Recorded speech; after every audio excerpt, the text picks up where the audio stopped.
I'm one of the good boys, Bill Chris, on the internet one day. Chris said, Neil, let's make a podcast, boy. Come on now, what do you say? Well, what will this podcast be about? Sit there with a tear in his eye. We got stories that people tell each other from Louisiana Pines to the city of Mumbai. Oh, you mean urban legends. And the podcast was Urban Legends with Bill and Chris. You take care, y'all. Hello and welcome to Urbane Legends. You'll be hearing an unfamiliar voice this week on the intro. It's because, unfortunately, I don't think Chris can join us. He's been really busy at the moment. Oh, no, wait, hang on. Who's this? Joining us today, it's, as ever, good introduction, Chris Flynn. Hi, sorry. It's tricky and it looks that bit, isn't it, Chris? No. No? Okay, well. That's not. It's actually, if fell anything, at the first easier. hurdle, so... Well, to be fair, this is the first time and not the 56th time, so... Yeah, no, fair enough.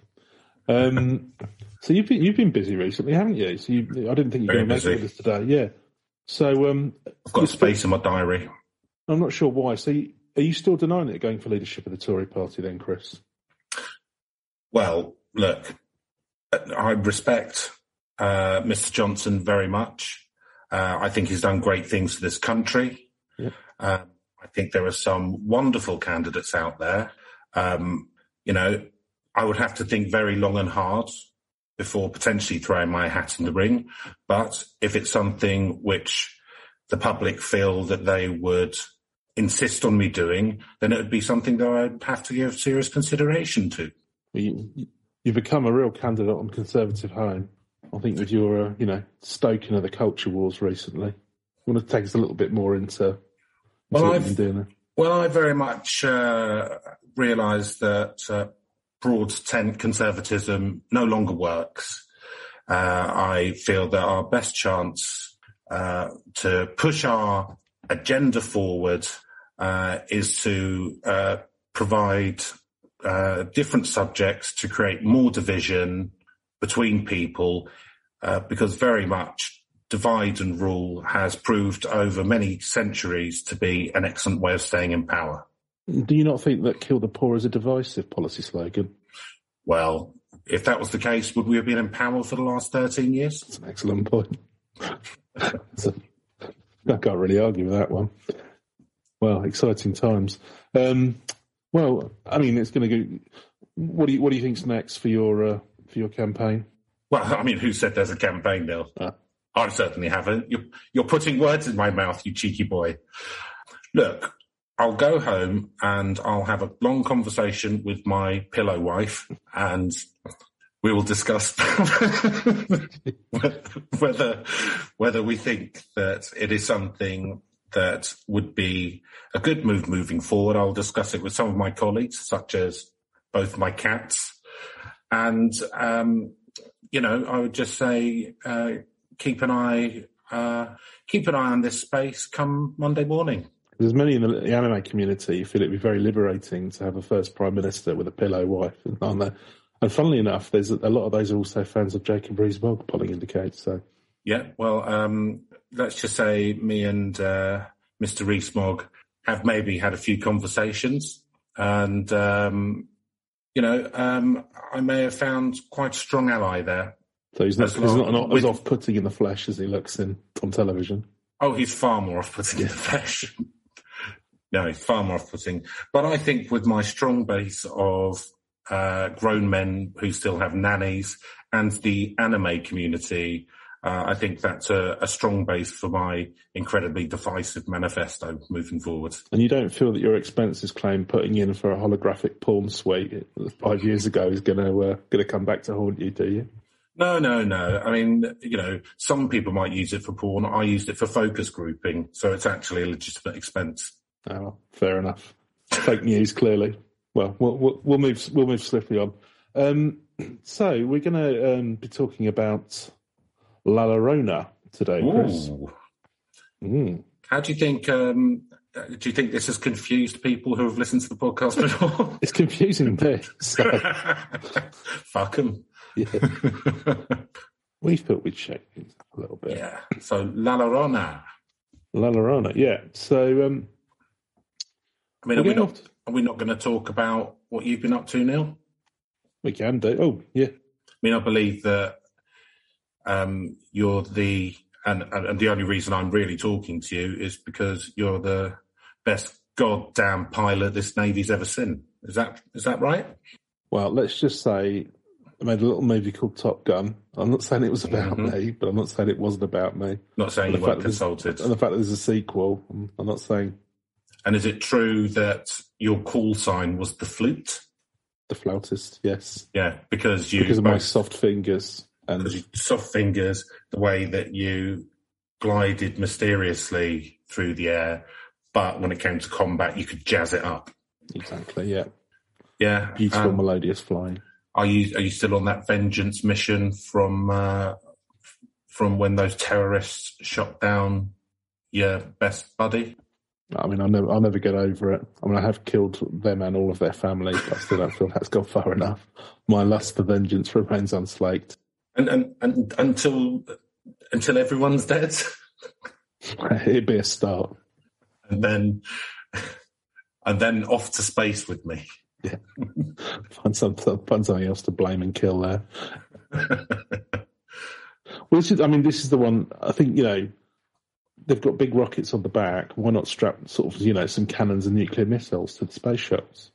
You don't know when you might bump into a UFO, do you? Be up to some trouble. Just saying, if we're not armed, they're going to shoot first. From what I understand, Neil, from my deep dives into the History Channel, UFOs can just turn off nuclear stuff like that because of their technology. They just fly over nuclear bunkers, switch it all off. And that's why... Go stop it. Like an Independence Day, I'd just fly straight into them like a... Kamikaze pilot them. Kamikaze pilot I am. Yeah. I mean, because if they can switch off all nuclear weapons, there's no way that they could just turn your plane engine off. They've got no answer for human moxie, Chris. Forget about it. You've got no answer to I'll just catapult myself at them. Yeah. Strapped. Or a virus on a floppy disk in a really ill-advised that would be good, call back to the original book. Because they got a virus, you see. So they took it down with a computer virus, did they? Yeah, they used an Apple Mac to upload a virus into the mothership, and then that destroyed all of the alien ships. I mean, which was sort of a reference to the H.G. Wells when they all died of an infection. Yeah, but much more stupid. But the problem with that is you can't use an Apple Mac to interact with any other thing apart from an Apple. So yeah, Steve Jobs was like, let alone fucking alien technology. You can't put like a fucking iPlayer into a PC without it destroying it. The PC, that is, obviously. Exactly. That's how it worked. The Mac didn't find the alien mothership was compatible, so it just shut it down. There's this alien mothership trying to find some way to actually integrate into some firewire port or something, and it just destroyed their entire civilization. They couldn't get around the walled garden. Too powerful. Well, and capitalism wins the day yet again.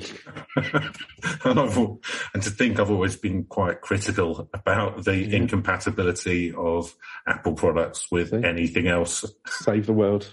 Save the world. It's a new Independence Day. I would like to make an apology to Apple for me doubting you. I'd also like to make a correction, although I'm not. So we were talking about how we both very much like Little Nas X, and I was saying about how he was basically kind of running social media accounts. I said for Dolly Parton, I think it's because I was thinking of the song Old Town Road and then Country and Western. Of course it wasn't. It was today's Dolly Parton, Nicki Minaj. So I'd just like to say, sorry, I got that wrong. Well, funnily enough, before people start writing in. I got my Hall & Oates reference wrong as well. I believe it was I don't know, some one-hit wonder. And they did not write She's a Maniac. They wrote She's a Man-Eater. Yeah. Yeah. Oh, well, there we go. Didn't care, though. No, it doesn't matter. I wouldn't apologise, but you just did stuff. I might as well get it off my chest as well. Well, that's because I'm a man of integrity, Neil. Well, that's true. Man of integrity who can lead this country out of the mess which I've led it into. Why how many of those fixed penalty notices did you get? Was it an even dozen? Yeah, I mean, I don't remember. I don't think I got any. I mean, I'll be honest with you, I don't know what fixed penalty notice is. Oh, is it one of them? Oh, right, yeah, well, I might have got 12 or 13. I'm not sure. But actually I didn't. Oh, no, I did. No, I didn't. Look over here. Talking about it. Whiffle. Time talking about it is over. Well, let's... Look, we're focusing on the wrong things here now. Yeah, it's war in Ukraine, people, come on. And we've got to get the leadership back on track, get Brexit done or more done or something. I don't know. I can't remember where we are in the doneness of Brexit. I think tear the UK apart. That's really important. Yep. I think if people are willing to get behind me, then I can continue to grind this country into the dust. Well, that sounds like... And who doesn't like dust? That sounds like the kind of balanced centrist policy that this country can get behind. That's probably about as balanced and centrist as there is. I think the Overton windows shifted mildly to the right of recent years. La Lorona. La Lorona. So it just makes me want to do like so this is part of Mexican folklore, Chris. La Lorona, South America. So it's a vengeful ghost. Central America. Oh yeah, no. So you're right. Embarrassed myself there. Well, I'd actually say that Mexico's North America, but I mean, certainly was. Then Texas had something to say about that, didn't they? But it's Mexico, Canada, and the US of A, which are North America, isn't it? Then below Mexico, Central, and then Colombia down. Well, I mean, because Texas used to be part of Mexico, didn't it? Yes, it did, yeah. And California. Yeah. But then they went, oh, this looks like a nice bit of farmland. Why don't you find your own? This looks like a nice bit of desert. I want it. Yeah. Neil, have you ever thought about the gaucho lifestyle? Are they like the cowboys, the ones who sort of go out on the Mexican cowboys. Stuff? Yeah, or Mexico. Yeah, I think I'm very suited to sitting behind a desk, Chris, to be honest with you. But you'd be in your saddle all day, wouldn't you? I mean, one thing, have lots of... Get to eat a lot of beef. Yeah, that'd be good. That'd suit me. Probably not good for me, but... yeah, a lot of so would you think you'd be kind of a sort of maybe a ranch manager? Yeah, if I could be like a corrupt ranch manager, like in one of those old westerns or something, just like, greasing moustache, just sneering at the good guy. I think that, Let's just say it, Neil. Corrupt sheriff again, isn't it? Yeah, sheriff, that'd be all right. Just, good amount of power so I can abuse the authority. Yeah, but not enough responsibility that you have to get out your chair. No, someone else to do the killings. Exactly. I'm not a good shot and not one for actually getting up and doing stuff. I mean, I'm not. As you know, I'm a pacifist. So unless defending myself or attacking for something I want, then basically pacifist. Well, it seems a perfectly reasonable stance. Very much into the teachings of the Buddha, I believe. Yeah. Seems very as taught by Steven Segal. He's a highly spiritual man. Didn't he get confirmed as some reincarnation? Yeah. It wasn't the Dalai Lama, but it was some. No, it was a Lama. Yeah, because Lama's just holy man, isn't it? Dalai Lama is head guy. Do you think they're regretting that? No, because I think they look. There's a lot of Buddhists in the world, and not all of them are going to be beyond a little bit of cash. I mean, mind you, if you've seen any of his later movies, he has transcended kind of like what one could do. He could beat someone up without getting out of his chair these days. He's very much like me. He's not keen on having a job where he has to get out of his chair. Believe it or not, he's still making films, but in Russia and Belarus. Yeah. Like, America won't touch him now, and I'm not sure he's allowed back because of all the pending charges, but he just goes over, he's just over there now. I saw one on TV he's mates with Putin and the Belarusian guy. We were all probably laughing at him behind his back, but absolutely. Well, I saw him a few years back, and it's hilarious because he's just literally, whenever he's having to run, it's either a stuntman or they just edit it, so he's like transporting in between scenes. I'd like it if he was just like his legs weren't moving and he was pumping his arms and they're just pulling him along on a trolley. Well, my favourite one, there was a guy in the AV club who wrote a thing. Not even pumping his arms, just like moving along like a ghost. Well, that was the best one. So I was reading a review, I think it was a guy in the AV club, and he said there was some love scene they put him into, and he said he gets lowered like a drawbridge up this wall. Fucking hell, you know. I mean, I remember reading a review of one of his films like 15 years ago or 20 years ago, and they were saying Leighton Stephen School film, Segal film.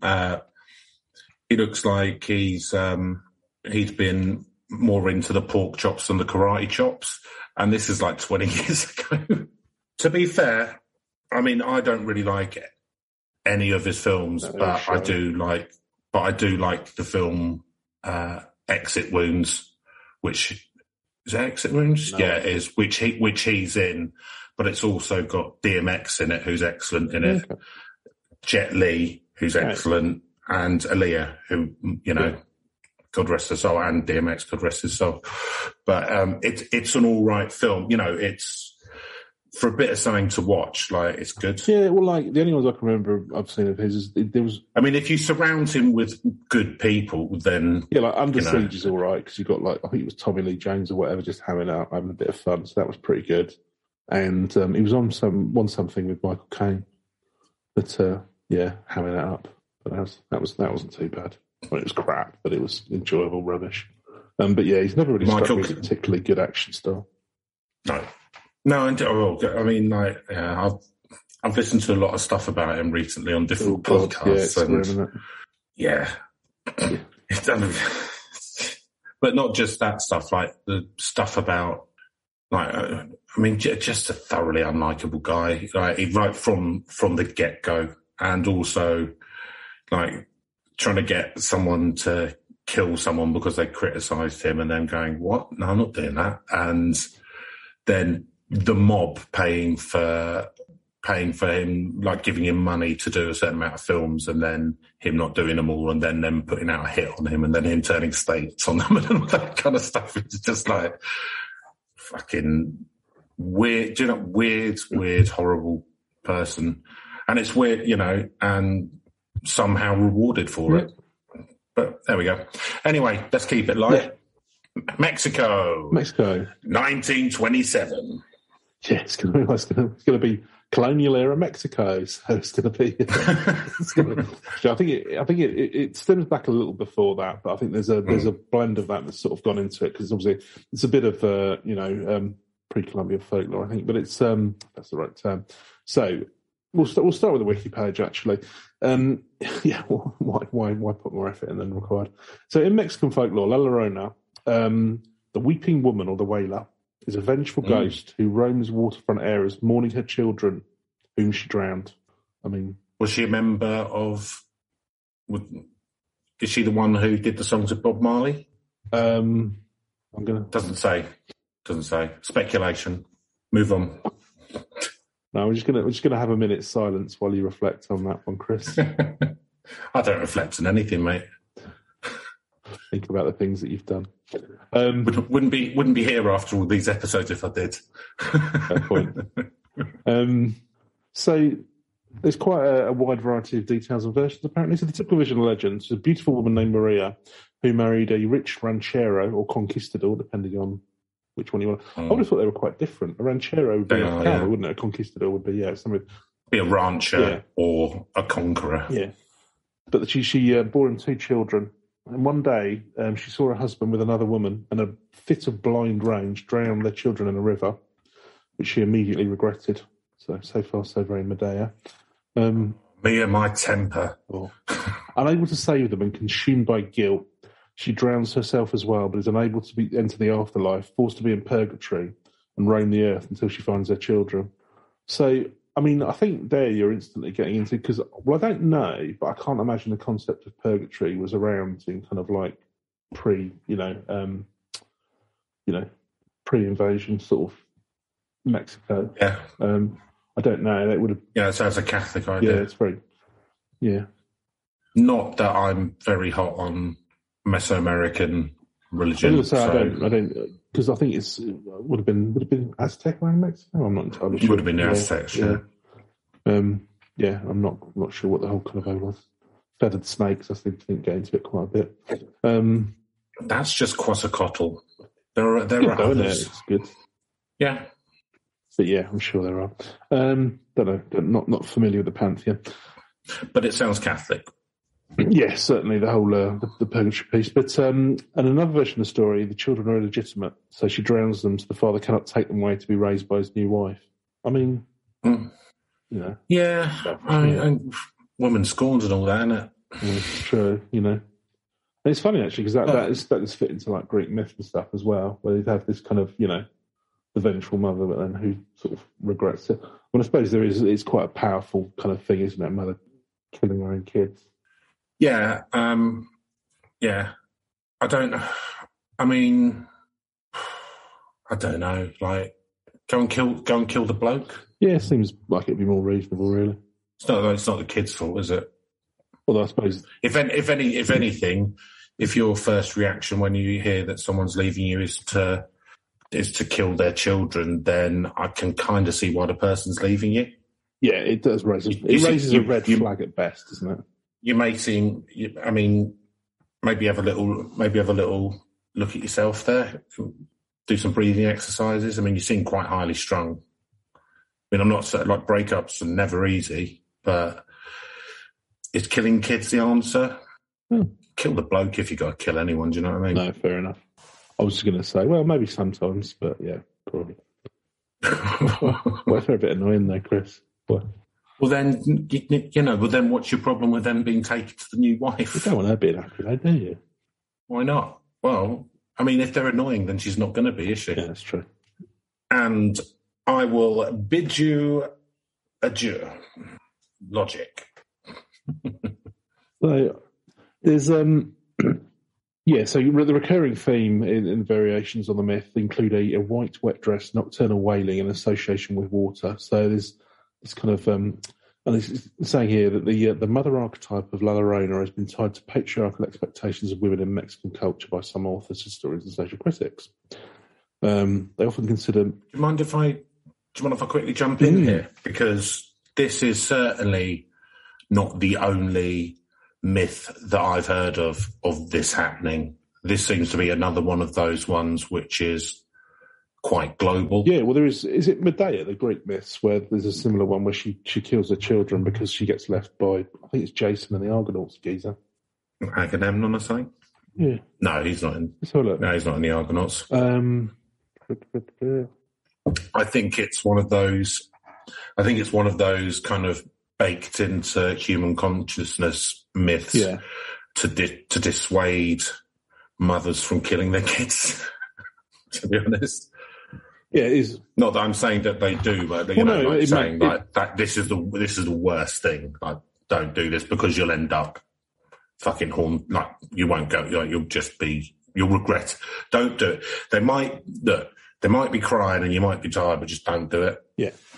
Yeah, no, it's like the ultimate tragedy, isn't it? So it plays really strongly. Yeah, it is Medea. She helped Jason get the golden fleece, and then he went off and married someone else. And later, after they'd been together for 10 years, and then she killed their kids in a fit of rage. So yeah, it's definitely something that's kind of like been around. It's been around us. Well, I'm sure there are other versions, as you say. It's such a powerful kind of like thing. It's weird, isn't it? Because there are. I mean, well, I'm sure there's been a study done, but I'd be interested to kind of look at all and see which ones go right. Well, there's versions of this across the whole globe. There's versions of this across the whole globe, and kind of see what story they're telling, really. Yeah, no, absolutely how it changed, because this is one they're saying that it looks like it was pre-Hispanic, originating in the Central Highlands, but it's most commonly associated now with the colonial era and the dynamic between the Spanish conquistadors and the indigenous women. So apparently it conflated quite a bit as well. There was someone called Donna Marina, also known as La Malinche, that were. I think she was one of the first Indigenous people to sort of like, I don't know, marry or whatever, or have a relationship with the conquistador and have kids. So I think, that consensual. There's nothing to indicate that it wasn't, but in those days, I mean, okay. Who knows? I think that it was kind of like, but and there's consent had different meanings back then. Didn't I mean, I wouldn't want to speculate, truth be told, but yeah. But I think there's kind of like there's a bit of a mixed thing where it's kind of like it sort of shows a little bit of the the cultures blending, but then also there's quite a way to there's a little feeling as well as you can. Unsurprisingly. Yes. We're going to go to an article in Vanity Fair actually as well, because I think this will hopefully flesh it out a little bit more. No, notice that you're off the internet now and picking up. Yeah, I'm just looking for your Vanity Fair magazines. Well, it was Vanity Fair or Cosmo, Chris, but I can't see any urban myths in Cosmo, so Vanity Fair it'll do. Well, you don't go to Cosmo for your urban myths, do you? You go there for your makeup tips. How much? Isn't too much. And to get your summer bikini body ready. Yeah, absolutely. And may I say, it's worked. Well, thank you, yeah. I feel like that, there's far less hair this time around. It's not that there's not enough hair. There's plenty of hair, but I've got rid of a lot of it. I'd say you've been sort of like basing your life for a while now around GQ and Men's Health, haven't you?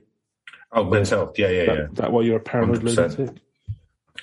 Yeah, that's wmy. I'm paranoid lunatic. I only drink Huel now. My guts are a mess. And I'm just basically feel quite down all the time. But boy, do my pecs pop. I mean, you hate yourself, but how many push-ups can you do? A load, mate. I mean, there's no way to monitor mental health, is there? But number of push-ups. That's something we can all get behind. It's easily measurable. So he's the real winner. I don't think anyone is really. We're all just trapped in that. Anyway, so thanks, Instagram. I can't even. If I grow up with social media, no. The only reason why I'm on it is because I've got some followers on there, and I put out the episodes links onto it. Well, that and the dick pics you keep sharing with an increasingly shrinking audience.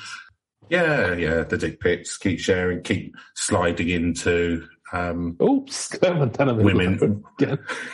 Keep sliding on into the DMs of both women and men from Love Island, that kind of thing. What do you reckon? Should this be here?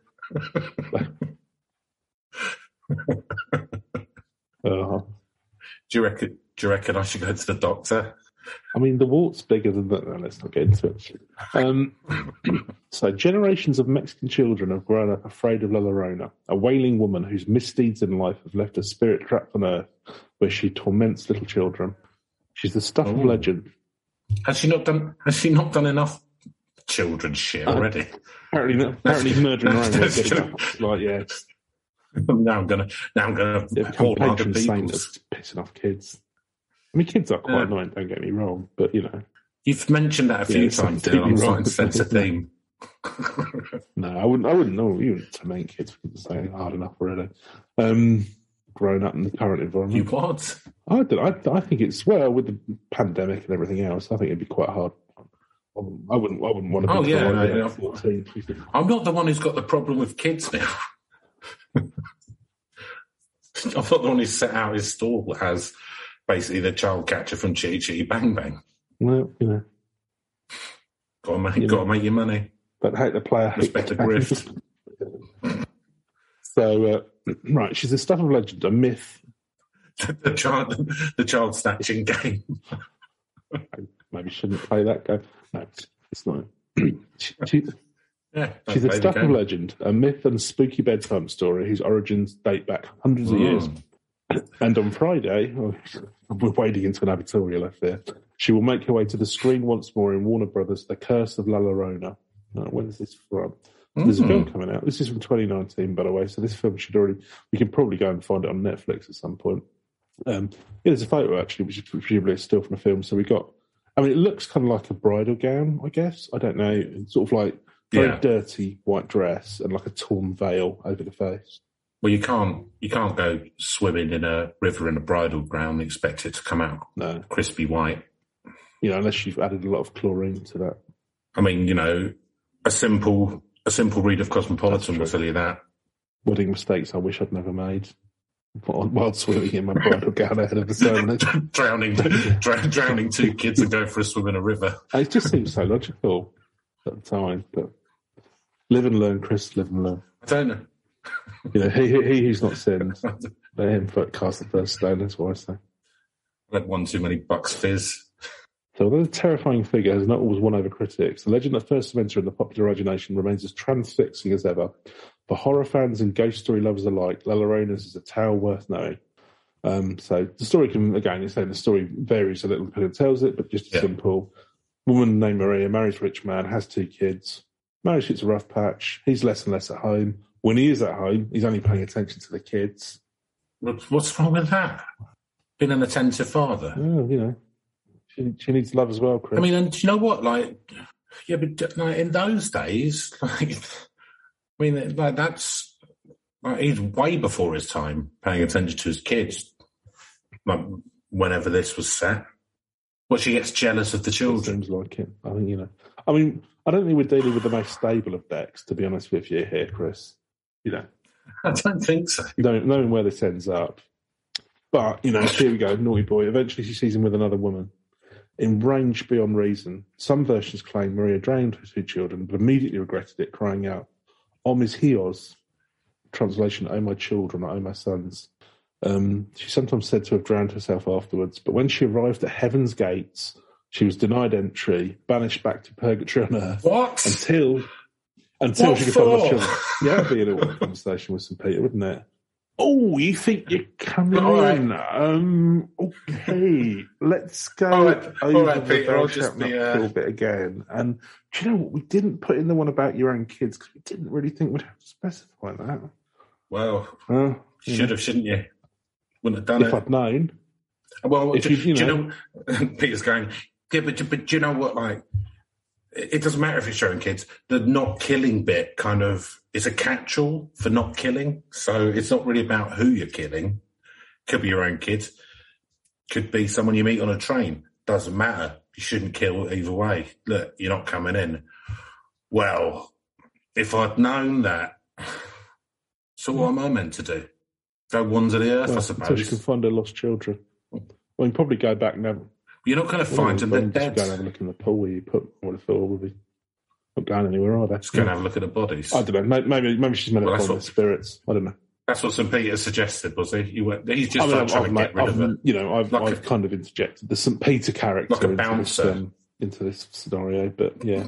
They said Heaven's Gates. So. In that tradition, I believe he's supposed to be the one up there.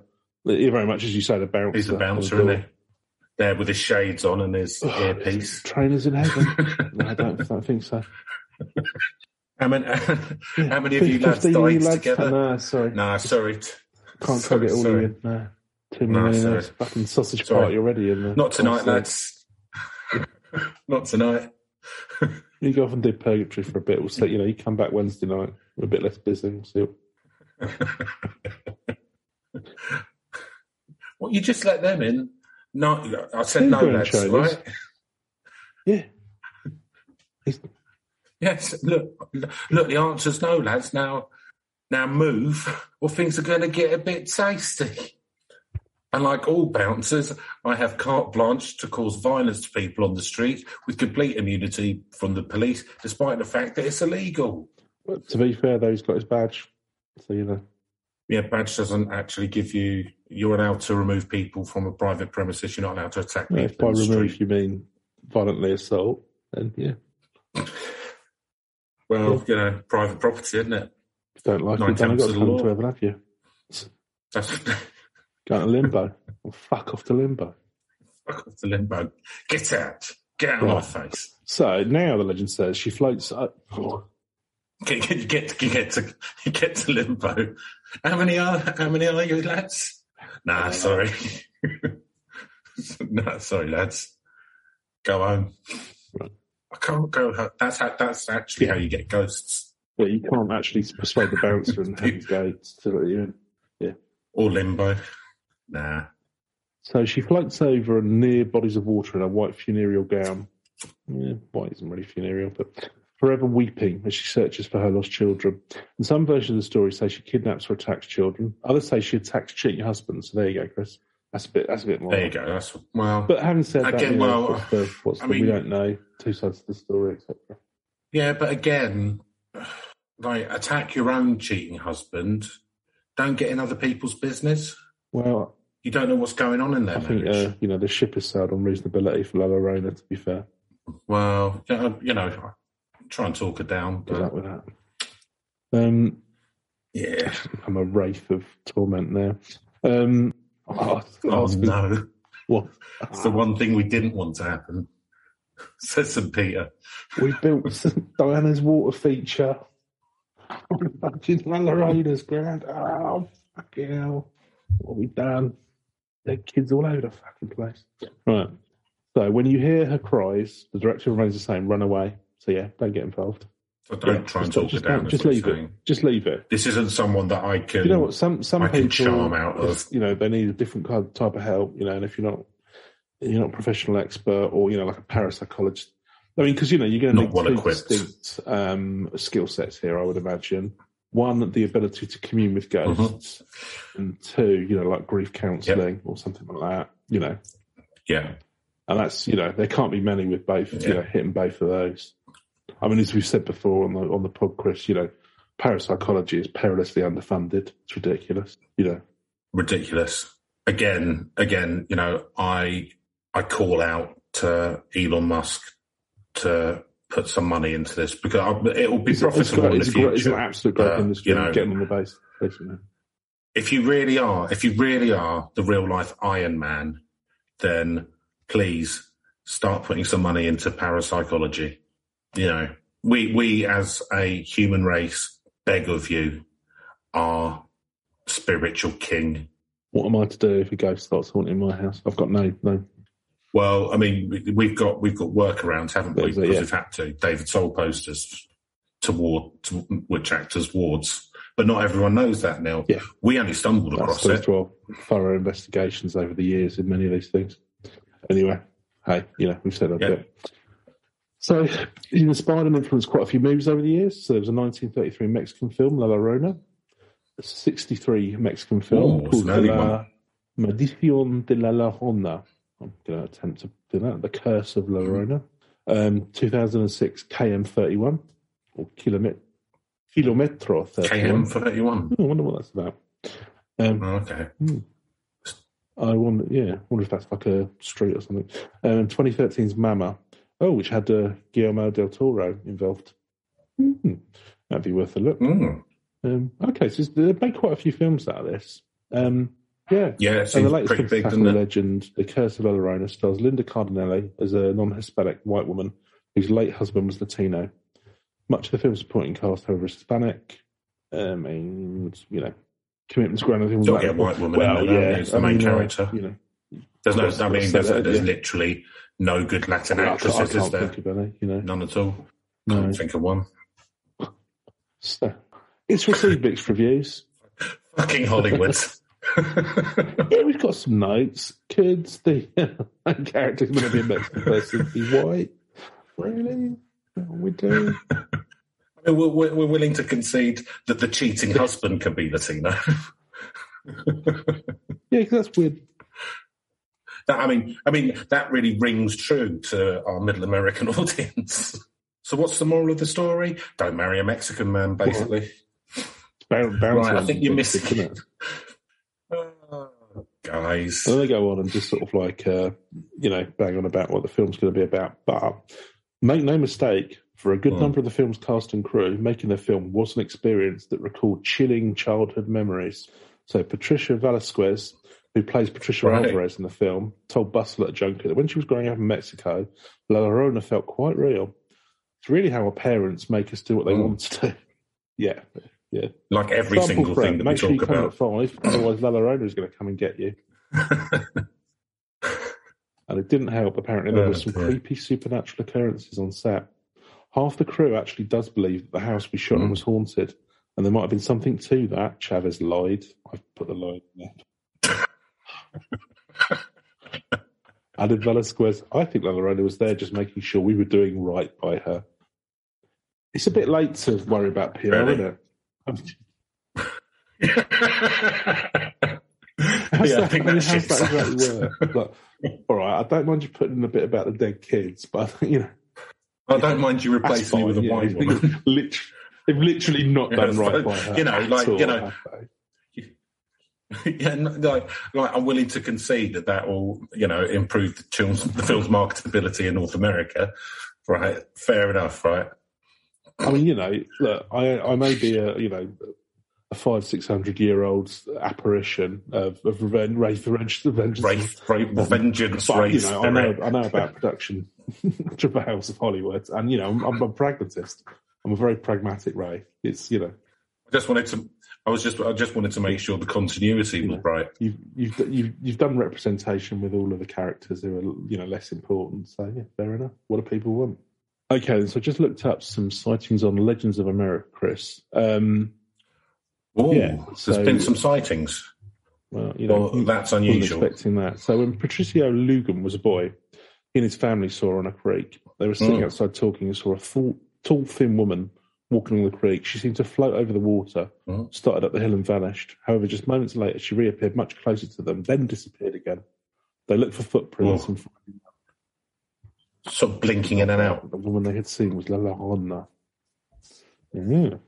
Oh, that's spooky, isn't it? If it's the whole family. There's another story by a man by the name of Epifano Garcia, who was an outspoken boy and often argued with his mother and father. After a heated argument, he, along with his brothers Carlos and Augustine, decided to leave their ranch to head towards Villa Real de Santa Fe. However, then on their way, they were visited by a tall woman wearing a black tapello and a black mat over her face. Two of the boys were riding in the front of a wagon when the spirit turned on the seat between them. She was silent and continued to sit there until he finally turned the horses around and headed back home, at which time she said, "I will visit you again someday when you argue with your mother." Oh. So, this one she's wearing black. It sounds like, actually, maybe she's just been getting some bad publicity because, she's just doing a little bit of, water floating. And what ghost wouldn't enjoy that? It's like water skiing for ghosts, isn't it? Yeah. It's like wakeboarding. No, what's that? Paddleboarding. Paddleboarding. Sorry. Yeah, it's good. I bet there'll be a billion paddleboarders down the seafront today. Kind of the paddleboarding capital of the world, isn't it? I tend to go down the beach now. Because it's just too bloody crowded. But people love a paddleboard. Yeah, I remember there used to be a lot of windsurfers on Hope Lagoon. I don't know if they still do a lot of that. Well, there's in the winter because of the conditions here. There's a stage in the World Windsurfing Championships. I don't know. The seafront does get quite breezy. Actually, I was going to say it's not that windy in Brighton, but on the seafront it's bloody windy. Yeah, it fucking is. I used to live on Kings Road. It's fucking windy. Yeah. So when I was a student. Well, anyway. So wrapping this one up then. So the Hispanic people believe the weeping woman will always be with them, following the many ridders looking for her children. For this reason, many of them fear the dark and pass a legend from generation to generation. And some of the readers tell stories as well about running into her in a campsite or whatever. Yeah. Okay. I mean, could it also be a good way to warn kids to stay away from the water? Yeah, I'm sure. Do you know what I mean? Could be. I think as I don't know. I mean, said on that one before, it basically just a way to get kids to do whatever you want. If you don't clean your room, Lorona's gonna drown you in the well out back. Yeah, but you know what? I think that these things don't necessarily come up that way. But I think that parents go, "Oi, I reckon I can use this." If you talk back to your mother, the Bigfoot will come and get you. Do you know whatever that kind of stuff? Kids can't be reasoned with. There's only one thing they listen to, and that's threats of supernatural violence. Sometimes those threats tip over into drownings, and there's a vicious cycle.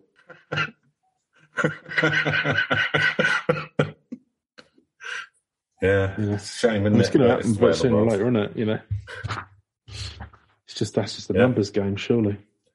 I mean, Lorona was actually, she was threatening her two annoying kids with a previous story of an old Aztec legend about someone who drowned their kids, like to get them to toilet in the room, and it tipped over into an actual drowning. Next thing you know, not braving. There you go. It's all gone too far. Slippery slope, people, don't do it. Don't do it. Stop threatening your kids. Right, and on that note, two of the least suitable people on earth to be giving parenting advice. Let's move on to schools on the doors. I can't remember what our scoring system is, Chris, so I could try and remember. So, Neil, I believe spookiness to start with. I mean, yeah, this is the spooky, in my opinion. I think the idea of you can tell why it's become kind of quite a persistent bit of folklore. Yeah, and again, it's kind of one of those kind of things as a cornerstone of the Greek, Greek tragedies. One of those Greek tragedies, the idea of a mother killing their own kids. That's extremely tragic and haunting. So yeah, very, very spooky. And kind of like there's not loads of sightings and stuff like that, and that doesn't sound that. But I think just that intrinsic thing, I think that gives it quite a high score for me. So I'm going to give this a 9. 9. Yeah, I think it's pretty high as well. Infanticide, always spooky. The regret, but then the ghost kind of haunting other kids and kind of coming around. And clearly, it's one which is very, very well known in Mexico, and scares kids there. So yeah, I'm gonna give it an 8. So Neil, next, believability. Well, it's believable that something tragic like this can happen, and presumably, has definitely happened many times. I think it's believable that people completely buy into it. And there has been some sightings for whatever reason. So, compared to a lot of stuff, it's pretty believable. So, I'm going to give it an 8. Yeah, I won't go quite that high because I think it's. But yeah, I think there's something to say. I think do I necessarily believe that there's some old spirit haunting the lakes and things? Probably not. But yeah, there's actually quite a few sightings. I only went for a couple there, but there was dozens of comments underneath, people claiming to have sighted, and there's some other bits and pieces on there. So yeah, I'm going to go for a 6 for me. 6. Narrative. Okay, Neil. You're next with reach. Okay. Yeah, I think this has got probably fairly reasonable reach. As always, I haven't heard of it. That means nothing. But it's one that's big throughout all of Mexico. It's been around for a very long time. It goes back to pre-Hispanic, so pre-sort of 1492, I guess. So, it's been around for plenty of time. There's been lots of films and things made. And, Spanish-speaking culture. I mean, that's, what is it, second or third largest community in the world? Yeah. Third, sorry. Yeah, so and China. I imagine it's sort of spread quite wide through that. Obviously, I mean, you'll have seen it, Chris, because it's been on an episode of Supernatural. So apparently La Lorona is a character who was on the first episode and came back in the 15th season. No, I don't remember. Stand out. I mean, it wouldn't, would it? A screaming white woman murdering her kids. It's like, you'll know Penelope, isn't it? Or whatever they have in Supernatural. I mean, what is the premise? Do they go haunt it? Do they fight ghosts? Is it like Constantine? So, I mean, it's been a while, but so their dad dies in some kind of supernatural thing, and it turns out that he had been going round battling the supernatural, and so the two brothers take up the mantle. Couldn't get the investment, had to do it as a hobby. Couldn't get it. Of course. Yeah, exactly. Of course. Banks wouldn't touch him. Do you know what? It's simply because kids don't learn how to write decent business cases in school. No. Because they're trying to shut us out of the system. That's why, Neil. Yeah. just toffs doing all the haunting related business these days. Exactly. Yeah. Boris Johnson, if he wanted to get a PKE meter, I bet he'd get it on taxpayers' money, wouldn't he? Oh, big gold plated one designed by as if he Louis fucking already hasn't.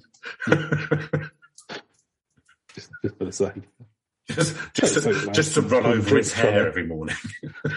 Yeah. So anyway, reach Neil. Yeah.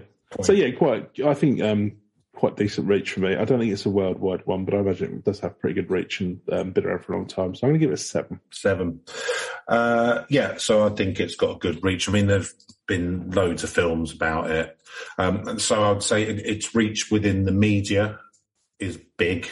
I would imagine, within the Spanish-speaking world, it's big. It's pretty old. I haven't heard of it, but then... how many people in Mexico have heard of the Loch Ness Monster? Probably most, but I mean, not necessarily. I don't know. So I think it's got a very high reach, and so I'm going to give it an 8. And so narrative premise. Well, again, the premise seems to be something which has been used like different times in different parts of the world without necessarily being interlinked. So it's obviously one of those sort of inherently human premises. So that is strong for me. The narrative's fine. But yeah, I just think, unfortunately it's a very it's a cautionary tale. But it's one that's been repeated over and over again, so it's clearly strong. So for that, I'm going to give it a 7. Yeah, I think this is quite a strong one for me. So I think the two big ones, I mean, there's obviously, the infanticide, which is a really tragic kind of like element, or just, the death of any child, and then the association with water. It just makes it, so it's not a complex narrative or lots of you can put lots of tricksy plot into it or be a commentary. It's more kind of emotional and raw. So I don't know if you've ever seen Don't Look Now, Chris. It's a film with Julie Christie and Donald Sutherland. Basically, their child drowns in a lake by accident at the start, and they're off in Venice, and he keeps being haunted by the ghost of his child running around in a red coat. Yeah. Well, I mean, you don't want to cut your holiday short. No, I mean, might as well still do the honeymoon over. I mean, we've paid for it now. We've paid for the hotel now. You might as well. No, it was. But yeah, it's that whole kind of really haunting kind of, atmosphere. I can imagine. I mean, I wonder whether or not there was any element of that. I think it was based on a novel by Daphne du Maurier, but who knows? Maybe she was inspired by this legend. But I think it's got those elements that are quite. I don't know what the word is, kind of like elemental or whatever. Quite strong for me. So I'm going to give it an 8. Neil, and that gives it a very high Urbane Legends score of 61. That is one of our highest. So our theoretical maximum would be 80, wouldn't it, I guess? Yeah. Yeah, so that's really high. We've never broached the 70s, have we? I don't think so. I'd have to go back and look, but... That ain't going to happen, so we did. Now. I mean, I might do it. That's now a fact in my head. So that's an incredibly high score. So, well done to make some folklore. Well, I mean, Thanks for taking part. Thanks for taking part. I mean, Le Pascalito was quite high as well. So clearly there's a lot of, excellent folklore and urban mything going on in Mexico. So we will definitely revisit very soon. I mean, I would say, put more French magicians into the folklore as well if you could. Yeah, I mean, it would have been an 80 if it had a French magician in it. But something inappropriate with Lorona. C'est la vie. So that's it from this week. Hope you've enjoyed it. If not, don't let us know. But if you did, then you can contact... Just go and scream into your pillow, boy. It's fine. You can contact us at urb.legends.podcast@gmail.com. Apart from that, I wish you an excellent week, and I hope that, Santa brings you all you want. So, Indeed. From me, goodbye. Goodbye.